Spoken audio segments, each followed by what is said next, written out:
শহরে যানজটের কারণ কি? মূল কারণ হচ্ছে এদিকে প্রশাসন একবারে নীরবতা ভূমিকা পালন করছে দর্শকের জন্য মতো।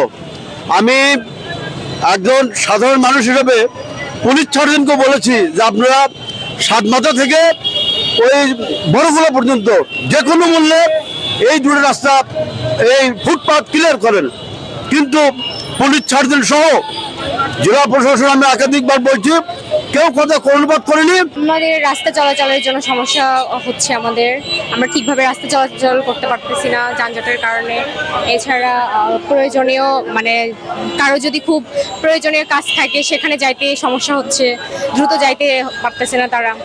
লোকজনের তুলনায় প্রচুর পরিমাণ গাড়ি।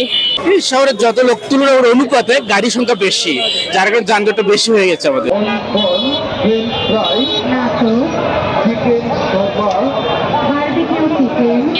আপনারা জানেন যে বগুড়া শহরে প্রচন্ড গাড়ি ঘোড়া বেড়ে গেছে, যেমন সিএনজি, যেমন অটোরিকশা, যেমন ইজি বাইক, হাজার হাজার ইজি বাইক বেড়ে গেছে। প্রায় লক্ষাধিকের উপরে প্রায় ইজি বাইক সিএনজি চলাচল করে। আমাদের অ্যাকোমোডেশন আমাদের কম। বগুড়া শহরের ফুটপাত আমাদের একটা বড় সমস্যা। ফুটপাতের বিরুদ্ধে প্রতিনিয়ত আমরা অভিযান দিচ্ছি। ফুটপাত একদিকে আমরা উঠা দিচ্ছি, আবার 2 ঘন্টা পর বসে যাচ্ছে। আমাদেরকে মোট কথা হলো যে আমাদেরকে আইনের প্রতি শ্রদ্ধাশীল হতে হবে, আইনকে মানতে হবে।